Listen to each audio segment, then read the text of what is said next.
अस्सलाम वालेकुम दोस्तों, कैसे हैं आप? उम्मीद करता हूँ आप सब खैरियत से होंगे। आज हम आपको बताने वाले हैं 2 टन गोल कैबिनेट को कैसे सर्विस करते हैं। ये पेल कंपनी की कैबिनेट है। ये 24,000 इसकी BTU, 24,000 BTU इसकी कूलिंग कैपेसिटी है और ये पेल 2 टन DC इन्वर्टर कैबिनेट है गोल में। ठीक है।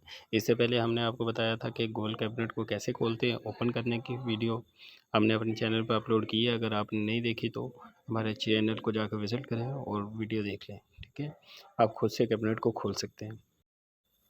इसके बाद आज हम कैबिनेट को सर्विस करने लगे हैं। हमारे बहुत से दोस्तों ने हमसे रिक्वेस्ट की थी कि भाई हमें एक कैबिनेट सर्विस करके उसकी वीडियो भी हम अपने चैनल पर अपलोड करें, हमें इसके सर्विस प्रॉपर सर्विस करने का भी तरीका बताएं। ठीक है, ये हमने कैबिनेट खोल ली थी। इसका जो ब्लोअर है, ब्लोअर हमने बाहर निकाल लिया था। ये ब्लोअर के अंदर बहुत ज़्यादा डस्ट है, ये आप देख सकते हैं डस्ट कितनी ज़्यादा है।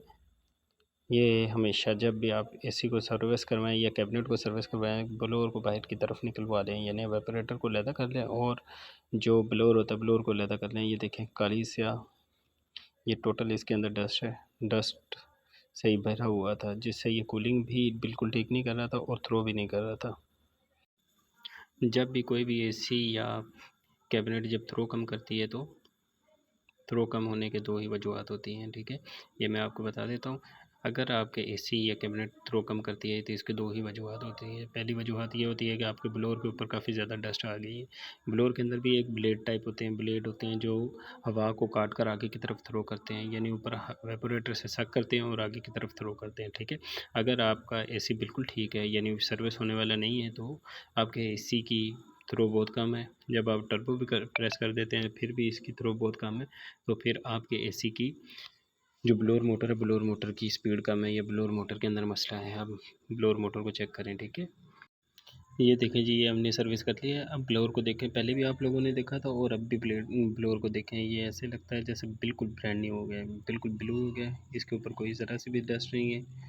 जब भी आप एसी को सर्विस करने लगें तो गन प्रेशर का जो मशीन गन होती है, वाशर पंप भी कुछ लोग उनको बोलते हैं। ठीक है, इसका प्रेशर काफ़ी ज़्यादा हैवी होना चाहिए, जिससे ये डस्ट वगैरह अच्छी तरह से उतर जाती है। ये देखें हमारे पास वेपोरेटर है।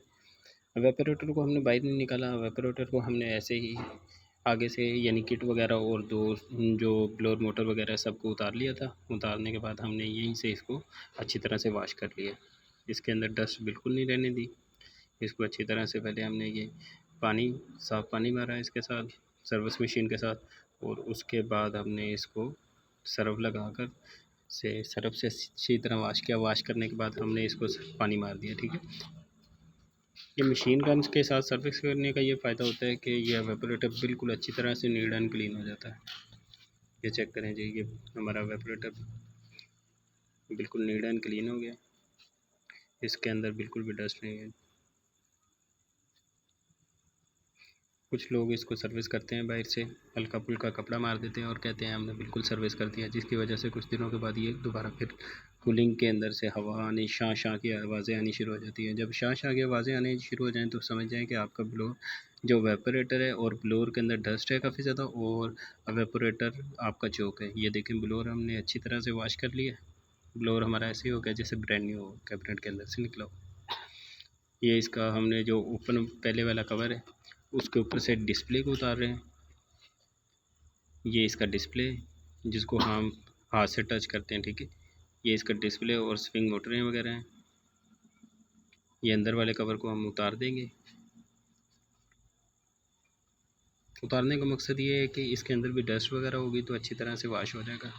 ये आगे वाला फ्लैप है, जो फ्लैप यानी इंडोर को बंद कर देता है, शटर बंद हो जाता है। ये फ्लैप को हमने उतार के साइड पर कर दिया, अलहदा कर दिया। ठीक है, ये आगे वाला फ्लैप है उसका, जो ब्लोअर को यानी जब हम पावर को ऑफ़ करते हैं रिमोट से तो ये बंद हो जाता है, खुद ब खुद ही बंद हो जाता है। ये स्प्रिंग मोटरें इसको बंद करवा देती हैं।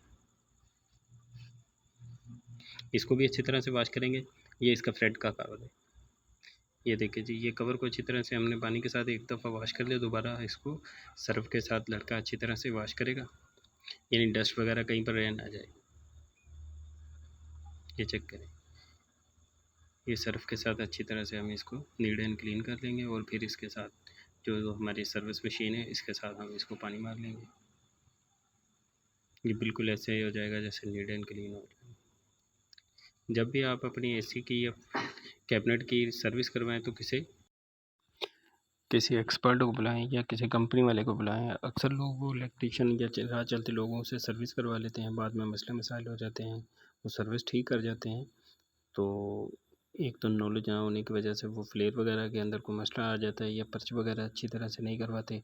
बाद में पता चलता है कि एसी की गैस लीक हो गई है। कुछ दिनों के बाद 3-4 दिन चलता है, उसके बाद एसी की गैस जेन्युइन गैस लीक कर जाते हैं, और बाद में जब उनको फ़ोन करते हैं तो वो फ़ोन भी नहीं अटेंड करते। इसलिए आप जब भी अपने एसी की सर्विस करवाएं, किसी एक्सपर्ट को बुलाएं या किसी कंपनी वाले को बुलाएं, ज़्यादा बेटर है। या अपने कॉन्फिडेंस वाले बंदे, यानी एक रेफरेंस वाले बंदे को जिसको आप अच्छी तरह से जानते हो उसको बुलाएं। वो एक तो काम अच्छा करेगा और दूसरा वो उसकी ज़िम्मेदारी होगी। ठीक है, ये हमने ग्रिल जो फ्रंट कवर है इसको अच्छी तरह से वॉश कर लिया सर्फ के साथ, और सर्फ से रफ़ कर करके इसके डस्ट वगैरह को उतार दिया। अब ये सर्विस मशीन के साथ इसको अच्छी तरह से प्रेशर के साथ साफ़ कर लेंगे। ठीक है, इससे सर्फ साफ़ हो जाएगी और साथ में ये नीट एंड क्लीन हो जाएगा। लेकिन दोस्तों ये आखिरी फ्लैप इसका रह गया, जब हम एसी को पावर ऑफ करते हैं तो आगे से वो शटर बंद होता है, ये वो वाला है। ठीक है, ये भी अच्छी तरह से सर्विस कर देते हैं। अगर आपको हमारी वीडियो अच्छी लगी है, लाइक करें, शेयर करें, सब्सक्राइब करें और बेल आइकॉन के बटन को प्रेस करें।